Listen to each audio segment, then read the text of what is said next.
하나님 말씀 봅니다. 요한복음 15장 1절부터 8절까지 말씀 제가 봉독합니다.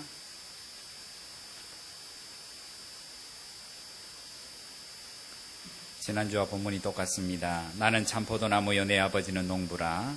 물은 내게 붙어 있어 열매를 맺지 아니하는 가지는 아버지께서 그것을 제거해 버리시고 물은 열매를 맺는 가지는 더 열매를 맺게 하려 하여 그것을 깨끗하게 하시느니라. 너희는 내가 일러준 말로 이미 깨끗하여졌으니 내 안에 거하라. 나도 너희 안에 거하리라. 가지가 포도나무에 붙어 있지 아니하면 스스로 열매를 맺을 수 없음 같이 너희도 내 안에 있지 아니하면 그러하리라. 나는 포도나무요 너희는 가지라. 그가 내 안에 내가 그 안에 거하면 사람이 열매를 많이 맺나니 나를 떠나서는 너희가 아무것도 할 수 없음이라. 사람이 내 안에 거하지 아니하면 가지처럼 밖에 버려져 마르나니 사람들이 그것을 모아다가 불에 던져 사르느니라. 너희가 내 안에 거하고 내 말이 너희 안에 거하면 무엇이든지 원하는 대로 구하라. 그리하면 이루리라. 너희가 열매를 많이 맺으면 내 아버지께서 영광을 받으실 것이요 너희는 내 제자가 되리라. 아멘. 우리를 혼자 버려두시면 거친 바람에 거센 물결에 다 넘어지고 쓸려갈 수밖에 없지만 우리 인생의 든든한 반석이 되셔서 그 위에 우리 인생을 세워주시고 하나님의 교회를 세우시고 이 민족의 터전을 그 위에 세우셔서 여기까지 인도하신 하나님, 앞으로도 우리 힘으로는 스스로 살아갈 수 없음을 날마다 고백하게 하시고 더욱더 굳건히 반석 위에 우리의 삶을 더 잘 세워가는 지혜로운 저희들 되게 하시기를 간절히 바라옵고 소망합니다. 내 안에 거하라. 주님이 사랑의 고백을 우리에게 간절하게 하고 계십니다.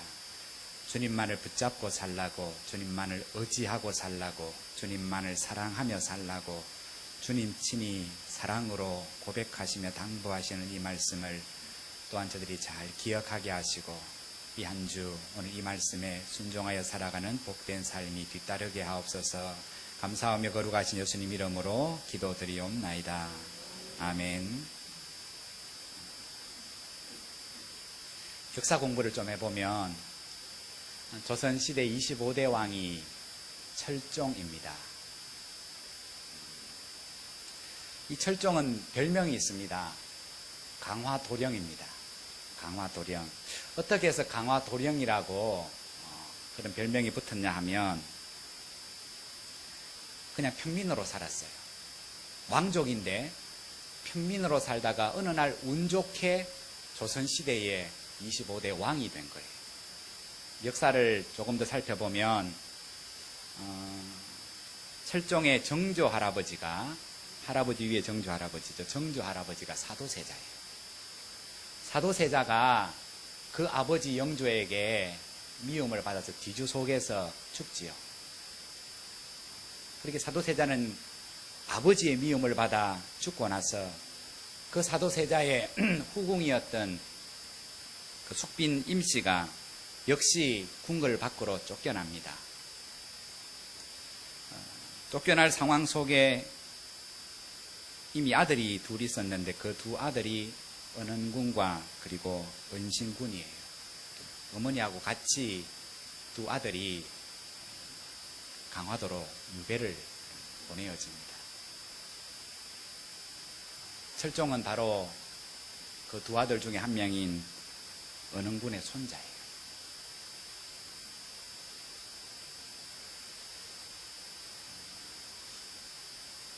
그렇게 아버지, 할아버지 때부터 왕족이었지만은 어떻게 인생이 기구해져서 강화도에서 종살이 하다가 그 아버지는 죽고 평민보다 못한 비루한 삶을 강화도에서 19살 때까지 살았어요. 그런데 그가 어떻게 왕이 되었냐 하면 24대 왕이었던 헌종이 병으로 죽게 되자 그 당시에 실세 권력가였던 안동 김씨가 왕제목을 찾았어요. 누구를 왕으로 세우면 우리 마음대로 하겠노? 어느 왕을 세우면 나라를 잘 다스리겠냐가 아니고 어떤 왕족을 세우면 우리 마음대로 하겠노? 이 권세를 계속해서 누리겠노? 나라를 좌지우지할 수 있는 무능한 왕, 가장 무능한 왕, 무능한 왕을 찾아봐라. 왕족 중에서 가장 무능한 왕을 찾아봐라. 가장 무식한 왕을 찾아봐라. 그래서 찾다가 택함을 받은 왕족이 강화도령으로 불리우던 철종이에요. 밥도 못 먹고 살았기 때문에 그 당시에 일반 평민들이 공부하는 공부를 강화도령의 철종이 공부도 못했어요. 그러다가 19살에 운 좋게도 한 나라의 왕이 된 거예요. 좀 자격이 모자라면 본인이 공부를 좀 하든지 아니면 신하들이 공부를 좀 시켜야 되는데 신하들은 왕이 계속 무능하기를 바라요. 아무것도 모르는 자기 뜻대로 하는 허수아비가 되기를 바라고 철종은 그 안동 김씨의 계략에 말려들어서 자기가 무식하면 공부를 좀 해야 되는데 왕답게 처신을 해야 되는데 왕궁에 들어간 이후에 후궁들과 술을 마시고 놀아나며 타락한 삶을 살다가 14년 만에 죽어요. 제가 왜 이 역사 이야기를 하냐 하면 그 철종의 인생 평범하게 유배지에서 이름도 없이 살다가 어느 날 왕이 돼요. 어느 날 왕이 돼요. 그것을 성경으로 표현하면 은혜예요. 은혜. 와, 놀라운 은혜지요. 놀라운 은혜. 밥도 못 먹고 살던 인생이 한 나라의 역사에 기록되는 왕이 돼요. 그러면 자기가 부족한 걸 알면 그 은혜가 정말 큰 은혜고 자기를 오늘 왕으로 세운 그 사악한 무리들 외에 대다수의 백성들이 바라는 왕다운 모습을 왕의 사명이 뭔지를 깨달았으면 앞에 있는 좋은 왕들이 어떻게 나라를 다스렸으며 어떻게 치리했는지를 밤을 새워서 공부하면서 자신에게 값없이 주어진 그 왕의 자리를 잘 감당하기 위하여 힘을 쓰고 애를 쓰고 선왕이 되려고 노력해야 되는데 왕이 된 것에 대하여 그 은혜를 은혜로 알지 못하고 그 값없이 주어진 왕의 자리를 허랑방탕하다가 조선 역사에 없었으면 좋을 뻔한 왕. 그 다음 왕이 고종 아닙니까? 족보로 따지면 서로 사촌간이 그 왕들이 나라를 다 말아먹은 거예요. 물론 한 왕이 나라를 말아먹은 건 아니지만 왕의 자리가 어떤 자리인지를 잘 모르고 신하들이 하자는 대로 따라가다가 자기는 자기의 정욕대로 후궁과 술을 마시며 놀아나다가 나라가 힘도 없이 쇠퇴해져 버리고 자신의 영광은 물론이고 나라의 영광까지 곧 있으면 잃어버리게 되는 그 터전을 철종이 마련한 거예요. 여러분, 오늘 이 한 인생의 인생을 살펴보면 오늘 우리는 우리의 인생이 어떠한가를 또 한번 생각하게 됩니다. 제가 예배 전에 읽었던 말씀처럼 베드로 사도는 우리를 향하여 여러분은 왕 같은 제사장입니다. 그거 은혜입니다. 은혜. 성품이 좋아갖고 하나님 우리를 구원하신 거 아닙니다. 남들보다 더 착하고 선하게 살기 때문에 많이 배웠기 때문에 하나님이 우리를 하나님의 자녀로 선택한 거 아닙니다. 그거 설명할 수 있는 단어는 딱 하나, 은혜입니다. 강화도령이 왕이 된 거 은혜입니다. 그러면 그 은혜가 은혜되기 위해서는 그 강화도령이 분명하고 바른 왕이 되도록 힘쓰고 애쓰며 배우며 바른 가치를 세워가며 윤리를 세워가며 도덕을 세워가며 법을 세워가며 공의롭게 나라를 다스리는 것이 왕으로 세워진 은혜에 보답하는 길이라면 여러분이 하나님 앞에 은혜를 받은 거, 구원을 받은 거, 주님이 피를 흘리심으로 우리가 죄사함을 받아 하나님의 자녀가 된 것, 그거는 반쪽 구원이라는 사실을 잊지 않아야 합니다. 여러분 어떻습니까? 오늘 우리가 하나님의 은혜로 하나님의 자녀가 됐다는 것만 알고 살아가면 우리의 인생은 철종 인생하고 별 다를 게 없어요. 그것만을 구원으로 생각하면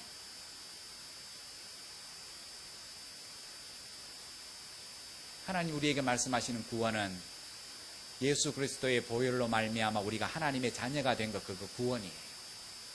그 구원이에요. 값없이 주어진 하나님의 선물이에요. 우리가 구원을 얻었습니다.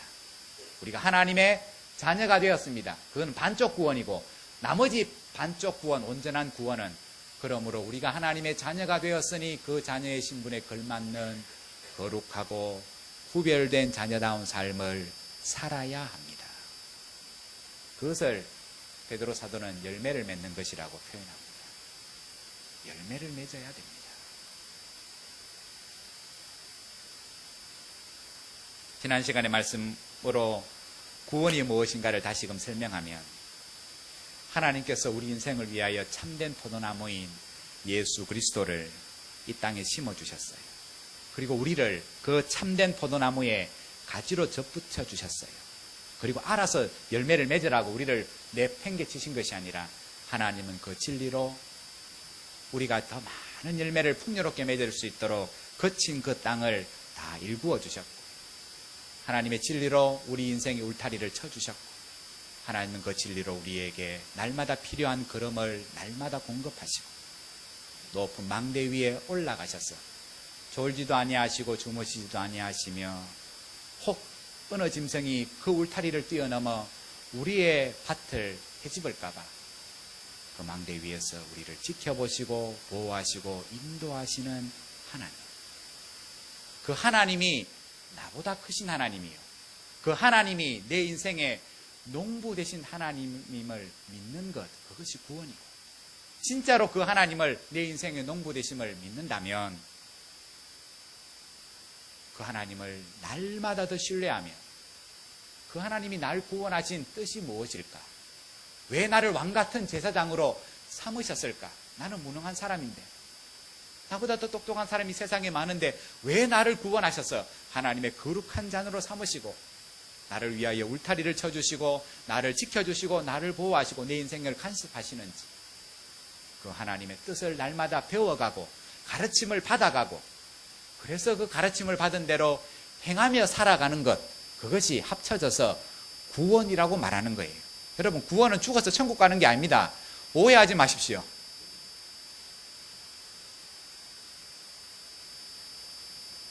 예수만 믿으면 천국 가는 게 아니에요. 주여 주여 하는 자마다 하늘나라에 못 들어간다 그랬어요. 여러분, 인생의 역사 가운데 있는 한 왕의 14년의 일대기를 살펴보면 기가 찬 거예요. 기가 차요. 제가 역사 공부를 한 주간 해봤거든요. 족보를 이렇게 펴보면서 조선 후기에 어떻게 해서 일제의 침탈을 무기력하게 당할 수밖에 없었는가 보니까 그럴 수밖에 없는 거예요. 아무도 나라를 사랑하는 마음이 없어요. 백성을 존중히 여기는 마음이 권력가절에도 없고 왕에게도 없고, 그냥 자기 욕심만 채우고 자기 일심만 편하면 나라가 망하든지 나라가 말아먹든지 아무 상관이 없어요. 그냥 자기 가족만 잘 되면, 자기 김씨 일가가 그 권력을 계속해서 승계할 수만 있으면 나라가 두 토막 나도 아무 상관이 없어요.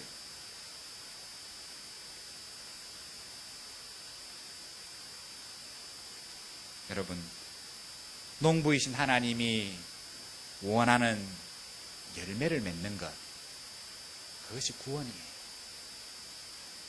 내 인생의 농부이신 하나님이 나를 가꾸시고 나를 심으시고 접붙여 주시고 울타리를 쳐주시고 그 밭을 일구어 주시고 걸음을 주시며 지키시고 보호하시면서 원하시는 것은 열매를 맺는 거예요. 그 나무가, 우리 가지가 그 나무에 붙어 있어서 열매를 맺는 것이 농부가 바라는 거고, 그것이 구원이에요.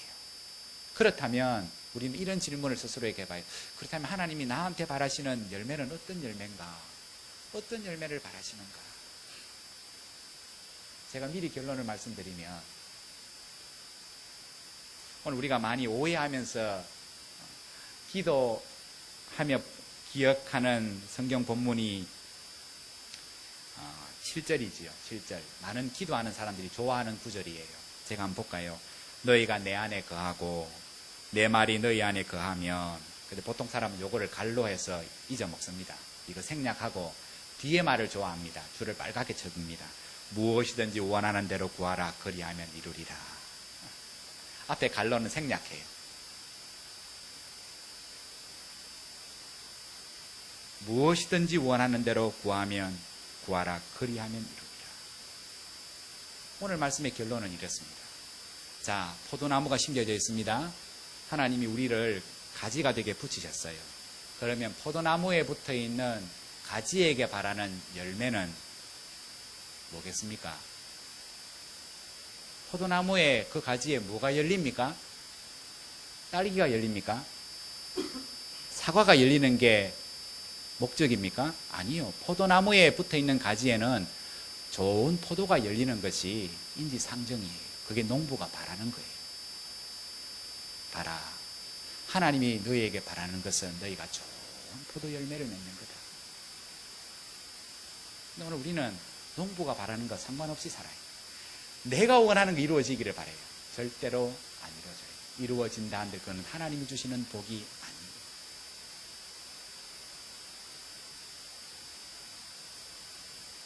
창세기 1장을 보면 하나님이 사람을 지으시면서 하나님의 형상을 따라 사람을 지으셨다고 말씀해요. 그때 형상은 우리 외모, 겉으로 보이는 생김새를 따라서 우리를 지으셨다는 의미보다는 그 형상이란 뜻은 성품이에요. 성품.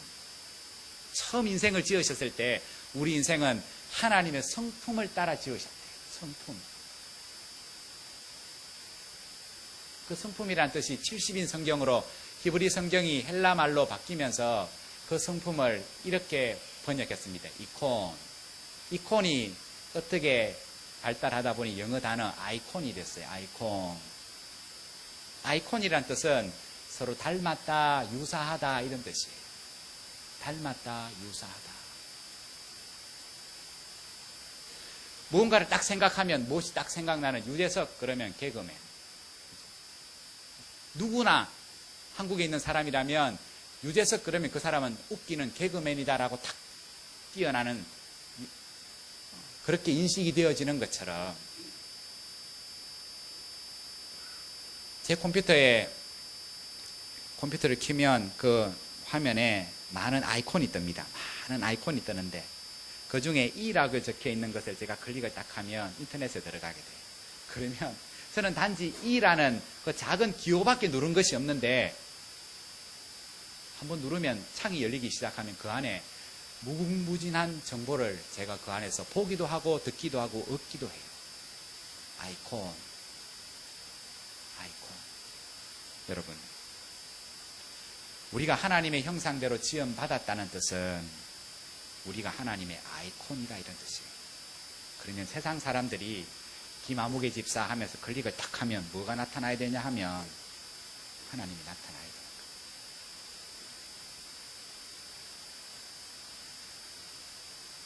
어김없이 제 컴퓨터에 E를 클릭하면 인터넷으로 들어가요. 제 목회일기 2013년 목회일기를 딱 클릭하면 2013년 1월 1일부터 제 삶 가운데 교회 가운데 일어난 일들을 제가 일기로 적는 내용이 쭉 등장해요. 누가 일부러 안 지우는 이상 그것은 어김없이 등장해요. 오늘 우리가 하나님의 형상을 지닌 하나님의 아이콘. 세상 사람 눌러보잖아요. 그죠? 눌러봐요.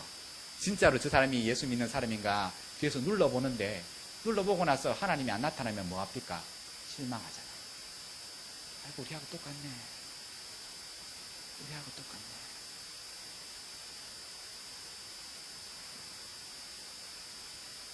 우리가 그리스도인이라는 것이 사실은 솔직히 말하면 부담이 될 때가 있죠. 제가 일상이 교회 아니면 가끔 가는 탁구장밖에 없었어. 제가 가는 탁구장에 탁구대가 저 안쪽에 보면 5대가 있는데 제가 구석에서 치다가 저쪽에서 치던 공이 이렇게 날라왔어요. 탁구공을 저 멀리까지 줘야 되는데 제가 그냥 무심결에 탁구 라켓을 갖고 탁 쳐서 줬어요. 그러니 저쪽에서 목사님도 성질 냅니까? 이러더라. 농담이었죠. 농담. 서로가 농담으로. 멀리까지 와서 다가올 필요 없이 제가 그냥 그까지 전달하기 위해서 제가 탁구 라켓으로 탁 쳐서 주니까 성질내서 공을 주냐고. 보통 사람들은 얼마든지 그렇게 하는 것이 별반 농담거리도 안 되지만 목사인 것을 알고 있는 제가 그렇게 작은 행동을 하는 것도 그들에게는 농담거리가 되는 거예요. 아니, 목사님도 그래 합니까?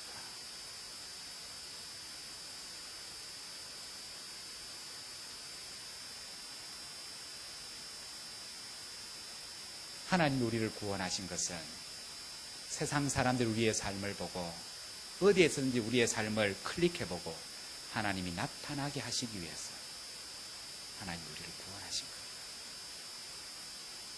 근데 우리는 죄를 지음으로 말미암아 그 하나님의 형상을 잃어버렸죠. 하나님의 형상, 그 하나님의 성품을 잃어버렸어요. 여러분, 우리가 뭐를 위해 기도해야 됩니까? 왜 말씀을 더 들어야 됩니까? 말씀의 가르침을 받아야 됩니까? 왜 기도해야 됩니까? 잃어버린 하나님의 형상. 우리 힘으로는 얻을 수 없고 오늘 말씀처럼 너희가 내 안에 있으라. 나를 꼭 붙잡아라. 나와 함께하면 주님을 통해서 하나님의 성품을 우리가 날마다 회복해 갈 수 있다는 거예요. 너희가 구원을 이루라. 온전한 구원을 이루라. 거룩한 제사장이 되어져라.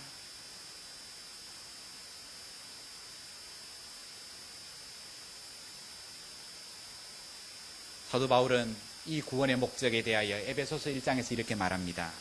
하나님이 우리에게 하늘에 속한 복을 주시되 창세전에 그리스도 안에서 우리를 택하사 우리로 사랑 안에서 그 앞에 거룩하고 흠이 없게 하시려고 우리를 구원하셨으니. 사도 바울은 알아듣기 쉽도록, 여러분, 에베소 교회 성도 여러분, 하나님이 왜 여러분을 택하시고 사랑하셔서 구원하신 줄 아십니까? 하나님의 구원의 목적은 나중에 하나님 앞에 여러분이 설 때에 하나님 앞에 흠이 없고 아름다운 하나님의 형상을 지닌 사람으로 세워주시기 위하여 하나님이 여러분을 택하시고 구원하시고 사랑하십니다. 하루아침에 성품이 생겨나는 게 아닙니다. 내 성질이 잘 안 죽습니다. 날마다 자기를 부인하는 삶을 날마다 살아야, 하나님 앞에서 날마다 깨어지는 삶을 살아야 조금씩 하나님의 성품을 닮아갑니다. 왜 기도합니까? 내가 아무리 애를 써도 내 머리털 하나 검은 것을 희게 할 수도 없고 흰 것을 검게 할 수도 없는 연약한 인생임을 하나님 앞에 고백하는 것이 기도이기 때문에, 하나님의 뜻대로 내가 응답하며 살겠습니다라고 고백하는 것이 기도죠. 그 기도의 삶이 없이는 우리의 삶이 주님의 성품을 닮아갈 수 없는 거예요. 바울은 말합니다. 여러분을 거룩하게 하시고자. 이게 거룩이 하나님의 본성이지요. 거룩하게 하시고자. 따라서 하나님 우리를 구원하신 목적은 우리가 거룩하게 살도록, 구별되게 사는 것, 우리의 아버지인 하나님의 본성을 닮게 하시기 위한 것이 하나님이 우리를 구원하신 목적이에요. 하나님을 닮도록 하시기 위해서. 여러분, 이것은 우리 노력하는 것으로 안 됩니다. 불가능하지요. 그래서 오늘 주님이 8번이나 강조해서 말씀하시기를, 봐라 내 안에 거해라. 나를 꼭 붙잡아라.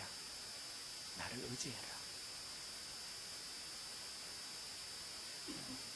2012년 작년 11월 말에 제가 신문을 보다가 그 기독교인 조각가 10명이, 미술가 10명이 전시회를 한다는 그 내용을 보고 궁금해서 제가 서울에서 그 청담동의 갤러리에 사던데 그까지 가보지는 못하고 나중에 블로그를 보니까 거기 참여했던 사람과 그 작가들 10명이 그 작품을 올리면서 그 작품에 대한 설명들, 그리고 거기를 다녀간 사람들의 그 내용들을 이렇게 글로 옮긴 것을 블로그로 쭉 본 적이 있어요. 그 10명의 기독교 조각가들, 미술가들이 더 크로스, 더 십자가라는 제목으로 오늘 그 전시회를 열었는데, 그 많은 작품 중에 제가 특별히 관심이 갔던 그 작품명이 사흘 후에라는 그 이웅배 씨의 작품이었어요. 사흘 후에. 그 작품은 어떤 내용이냐 하면, 사람 두 상을 2개 만들었어요. 사람 두 상을 2개 만들고 서로 그 두 상을 대비시켜서, 하나는 그 금속으로 만들어진 두 상이 녹이 심하게 썰었고요. 녹만 쓴 것이 아니라 그 머리 위에 철사로 머리 위에 이렇게 한 6겹, 7줄 테두리를 만들어뒀어요. 그리고 그 옆에 금속으로 만들어진 그 두 상은 깨끗하게 해서 오늘 그것을 2개 세워주면 그 위에 제목으로 사흘 후에라고 제목을 붙여줬어요. 원래 그 이웅배 작가가 의도한 그 작품의 내용은 그 두 가지 조형물을 통해서 부활의 의미가 무엇이고 가치가 무엇인가를 깨우쳐 주기 위해서 그 작품을 만들었대요. 어떤 고난이나 어떤 고통도 예수 그리스도 안에서는 반드시 찬란한 부활의 열매로 드러나게 될 것입니다. 그것을 전하고 싶었대요.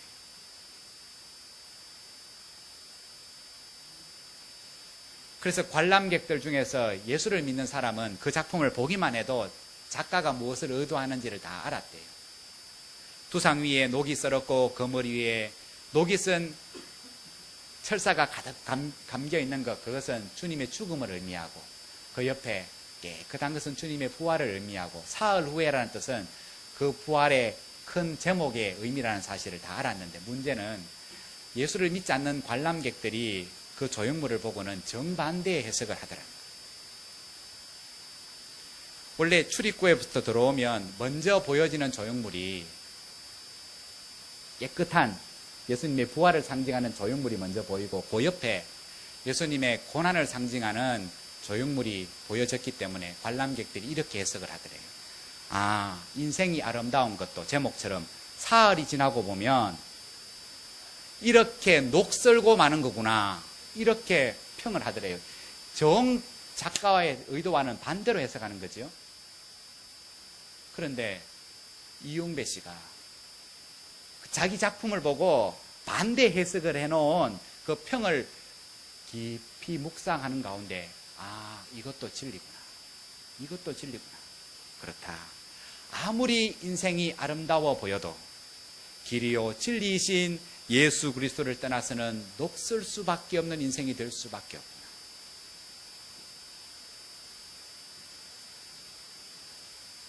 고통과 고난 속에서 예수 그리스도 안에 있으면 모든 것이 다 부활의 의미로 성화되는 것도 사실이지만, 아무리 아름다운 인생도, 아무리 멀쩡한 인생도, 아무리 자랑거리가 많은 인생도 길이요 진리요 생명이신 주님을 떠나서는 이 녹슨 조형물보다 못한 인생이 될 수밖에 없구나. 아, 그것도 진리구나. 그래서 지금 주님은 그 작품을 보고 이렇게 해석하든 저렇게 해석하든 연약한 우리 인생들에게 오늘 8번이나 강조해서 내 안에 거하라, 나도 너희 안에 거하리라. 가지된 너희가 포도나무에 꼭 붙어 있어야 된다. 아무리 윤이 나고 아무리 이전에 많은 과실을 맺는 가지라 할지라도 그 가지가 나무에서 딱 떨어지는 순간 그 잎이 풀어두고 윤이 나던 그 나뭇잎도 곧 있으면 마를 수밖에 없고, 원래부터 비틀어진 포도나무 가지, 그것이 나무의 원기둥에서 딱 떨어지는 순간 곧 말라버릴 거고, 그것은 어디 제목에도 못 쓰인다. 그러면 일하는 사람들이 말라 비틀어진 포도나무 가지는 모아다가 땔감으로밖에 안 씁니다.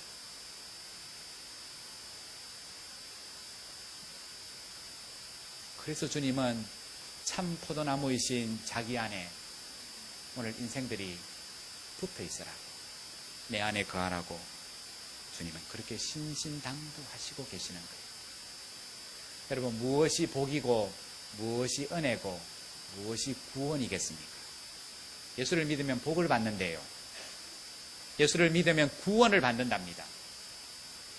예수를 믿으면 은혜를 받는데요, 그것이 무엇을 뜻하는 것이겠습니까? 유한하기 거지없고 허물투성이 같은 내 인생, 강건한 것 같지만 부수어지기 쉬운 내 연약한 인생임을 하나님 앞에서 날마다 깨닫고, 내가 내 인생의 주인이 아니라 내 인생의 주는 하나님이신 것을 날마다 고백하고, 주님 안에 거하기만 하면, 그 주님을 의지하고 믿기만 하면 그 주님이 내 인생의 참된 농부이심을, 그 하나님이 내 인생의 참된 목자이심을 믿고 의지하기만 하면 그 주님이 내 인생을 강하게 오늘도 붙잡아 주실 것이고, 그 주님이 내 인생을 굳건히 세워주실 것이고, 그 주님이 내 인생을 인도해 가실 거라고, 오늘 주님이 내 인생의 모든 것이 되어주시는 것이 복이요 은혜요 구원임을 오늘 주님은 사랑하는 제자들에게 십자가를 지시기 전에 그렇게 말씀하셨던 거예요. 오늘 7절을 통해 주님이 이렇게 말씀합니다. 너희가 내 안에 거하고 내 말이 너희 안에 거하면 무엇이든지 원하는 대로 구하라. 그리하면 이루리라. 우리가 말씀이신 주님 안에 날마다 거하면, 주야로 그 말씀을 묵상하고 살면, 깨달은 말씀대로 순종하고 살면 말씀이신 주님께서 우리 안에 거하셔서 당신의 능력이 우리의 능력이 되고 당신의 가치가 우리의 가치가 되게 하실 것이라고 주님은 말씀하고 계시는 거예요. 여러분, 우리 하늘문교회 성가대가 많지 않지만은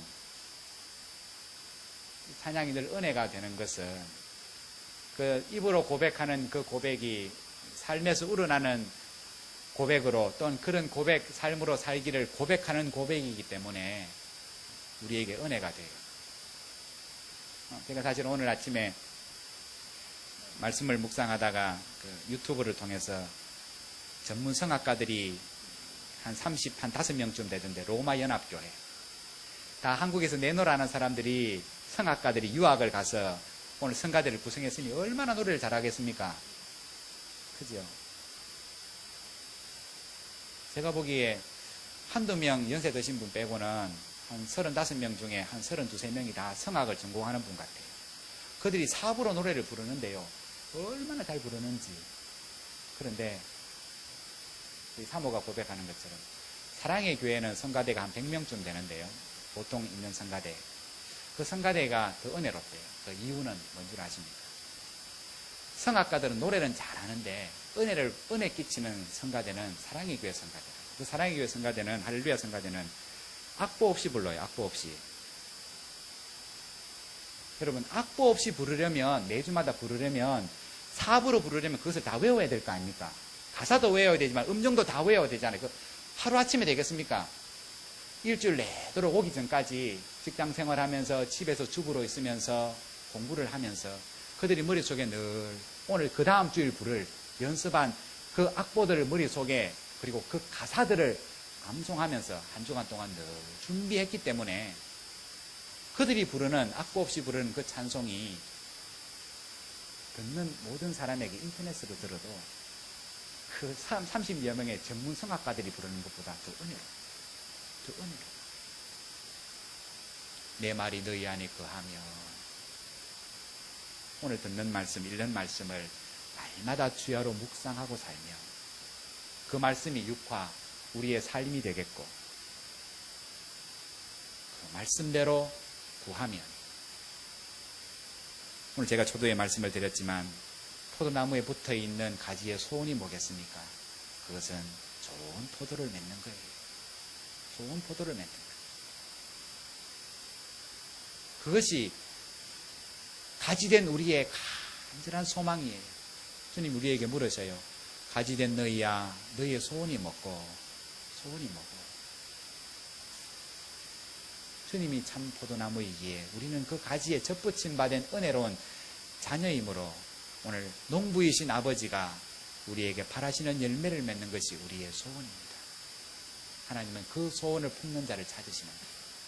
오늘 본문의 7절의 말씀은 무엇인지 구하면 다 들어주겠다, 너 소원은 성취시켜주겠다는 그 약속의 말씀이 아니라, 오늘 농부 대신 하나님이 가장 바라시는 것, 그 열매는 곧 하나님의 성품에 참여하고 그 성품을 지니고 살아가는 하나님의 거룩한 자녀가 되는 것. 나무는 각각 그 열매로 아나니 가시나무에서 무화과 열매를 얻을 수 없고 못 또는 찔레나무에서 포도를 따지 못하느니라. 말씀을 마칩니다. 하나님은 이사야서 5장을 통해서 우리에게 구원의 삶이 무엇인지를 이렇게 말씀합니다. 나는 내가 사랑하는 자를 위하여 노래하되 내가 사랑하는 자의 포도원을 노래하리라. 내가 사랑하는 자에게 포도원이 있으며 심히 기름진 사내로다. 땅을 파서 돌을 제하고 극상품 포도나무를 심었도다. 그 중에 망대를 세웠고 또 그 안에 술틀을 팠도다. 그리고 좋은 포도 맺기를 바랐더니 들포도를 맺었도다. 예루살렘 주민과 유다 사람들아 구하노니 이제 나와 내 포도원 사이에서 사리를 판단하라. 봐라, 농부가 그 산지를 개간하고 좋은 포도 심었다. 그리고 거름도 줬대. 울타리도 오늘 세워줬대. 물도 주고 거름도 주고 적당한 환경 속에 비도 내리고 햇빛도 쬐이고 바람도 불고 해충도 없었다. 그러면 당연히 결과가 어째야 되노? 좋은 포도 맺는 거 당연한 거 아이가? 농부가 그게 과한 거 바란 거가 아니지 않냐? 좋은 포도를 당연히 맺어야 된다. 그런데 결과는 엉뚱하게 덜 포도를 맺은 거예요. 하나님이 이스라엘 백성을 그 어떤 민족보다 사랑하시고 더 큰 은혜를 그들에게 베풀어 주셨고 오늘 그들에게 바란 것은 하나님이 다른 무엇이 아니라 하나님을 닮아가는 거룩한 성도로 하나님의 자녀다운 하나님의 아이콘으로 그들이 세상 속에서 살기를 바라셨는데 세상 사람들이 오늘 이스라엘 백성들의 삶을 클릭 아이콘에 보니 오늘 자기들과 똑같은 삶의 모습이 드러나더라. 그것을 오늘 이사야 선지자를 통해서 하나님은 덜 포도라고 말씀하십니다. 오늘 우리가 주님 안에 있지 아니하면 우리의 삶을 가르치시는 그 말씀을 날마다 상고하며 살아가지 아니하면 우리 인생이 아무리 열심히 살아도 우리 인생은 녹슨 인생이 될 수밖에 없고 마른 포도나무 가지처럼 버리어서 제목밖에 될 수 없는 아무것도 아닌 인생이라는 사실을 주님은 간곡하게 말씀하시고 있습니다. 여러분, 지난 시간 말씀을 드린 것처럼 오늘 우리는 우리 스스로 구원 얻는 종교가 아닙니다. 불교는 자력 종교지만 우리는 타격 종교. 스스로 구원 얻을 수도 없고 스스로 변화될 수도 없고 스스로 열매 맺을 수도 없음을 고백하는 종교가 기독교예요. 오직 우리가 주님의 가지된 것만을 기억하고 주님 안에 거하는 것만이 하나님이 내 인생의 농부가 되시기에 내가 어떤 상황 속에 거하든지 농부 대신 주님이 나를 지키시고 보호하시고 인도하심을 믿을 때만이 주님의 그 은혜 안에서 우리는 진리의 열매를 맺는 삶의 변화가 있는 하나님의 성품을 닮아가는 거룩한 성도로 우리의 신앙이 성장하고 성숙해 갈 수 있는 거예요. 여러분, 오늘 우리는 하나님을 아버지라고 부릅니다. 하나님 아버지는 당신의 성품을 우리에게 이렇게 말씀합니다. 내가 거룩하니 너희도 거룩해라.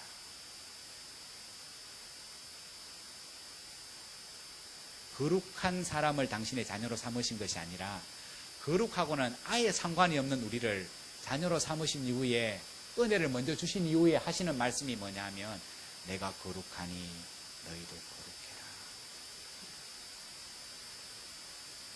거룩의 은혜를 늘 사모해라. 나를 떠나서는 예배를 드리지 않고는 말씀을 읽지 않고는 말씀을 듣지 않고는 기도하지 않고는 절대로 세상 사람들과 다른 삶을 너희 스스로 살 수 없다. 주님이 오시는 날 주님 앞에 오늘 우리는 우리의 삶의 열매를 가지고 하나님을 맞이합니다. 생명의 열매를 가지고 주님을 맞이합니다. 순종의 열매, 헌신의 열매, 사랑의 열매. 그 열매가 있어야 돼요. 사시사철 과일도 하루아침에 과실이 맺혀지지 않는 것처럼 하나님 앞에 언젠가는 서야 할 터인데 그 하나님 앞에 그 하나님이 나에게 구원의 은혜를 베푸시며 바라시는 귀한 열매들, 풍요로운 열매들, 좋은 포도나무 가지에 열려있는 그 포도 열매를 극상품으로 하나님 앞에 드릴 수 있는 그런 믿음의 성도들 다 되시기를 주의 이름으로 축복합니다. 기도합니다.